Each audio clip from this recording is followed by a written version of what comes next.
નમસ્કાર, આપ જોઈ રહ્યા છો નેશન પ્લસ ન્યૂઝ. હું છું આપની સાથે હૈદરાબાદ. અમદાવાદ ગાંધીનગર મેટ્રો રૂટ ઉપર નવા 7 સ્ટેશનોનો ઉમેરો નોંધાયો છે, જેમાં શનિવારથી નવું ટાઈમ ટેબલ વેબસાઇટ પર ઉપલબ્ધ થશે. Gujarat metro rail corporation limited Ahmedabad અને ગાંધીનગરના નાગરિકો માટે સુવિધાજનક પરિવહન સેવામાં ઝડપી ઉમેરો કરાયો છે.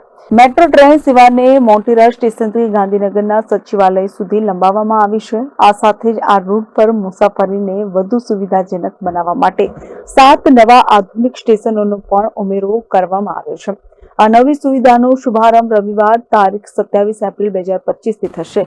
હવેથી મેટ્રો ટ્રેન મોટેરાથી ઉપડીને Koteshwar road, Vishwakarma college, Tapovan circle, Narmada canal, Koba circle, sector 10 A આ નવા સ્ટેશનોને જોડશે અને છેલ્લે ગાંધીનગરના સચિવાલય સુધી પહોંચશે.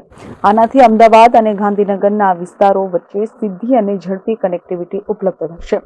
સચિવાલય સુધી મેટ્રો સેવાનું વિસ્તરણ અને નવા સ્ટેશનોનો ઉમેરો એ સુગમ પરિવહનની દિશામાં એક આવકારદાયક પગલું છે.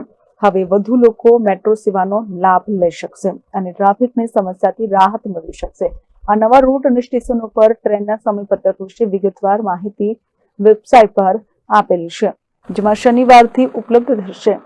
મેટ્રો સેવાનું આ વિસ્તરણ માત્ર મુસાફરીને સરળ જ નહીં બનાવે, પરંતુ પર્યાવરણની જાળવણીમાં પણ મદદરૂપ થશે. હવે અમદાવાદ અને ગાંધીનગર વચ્ચેની મુસાફરી વધુ આરામદાયક અને ઝડપી બની છે. Bureau report, nation plus news. સમાચારોનો સતત અપડેટ મેળવવા માટે અમારી નેશન પ્લસ ન્યૂઝની યુટ્યુબ ચેનલને સબસ્ક્રાઇબ કરો, બેલ આઇકન દબાવો અને જોડાયેલા રહો ફેસબુક, ઇન્સ્ટાગ્રામ અને ટ્વિટર પર.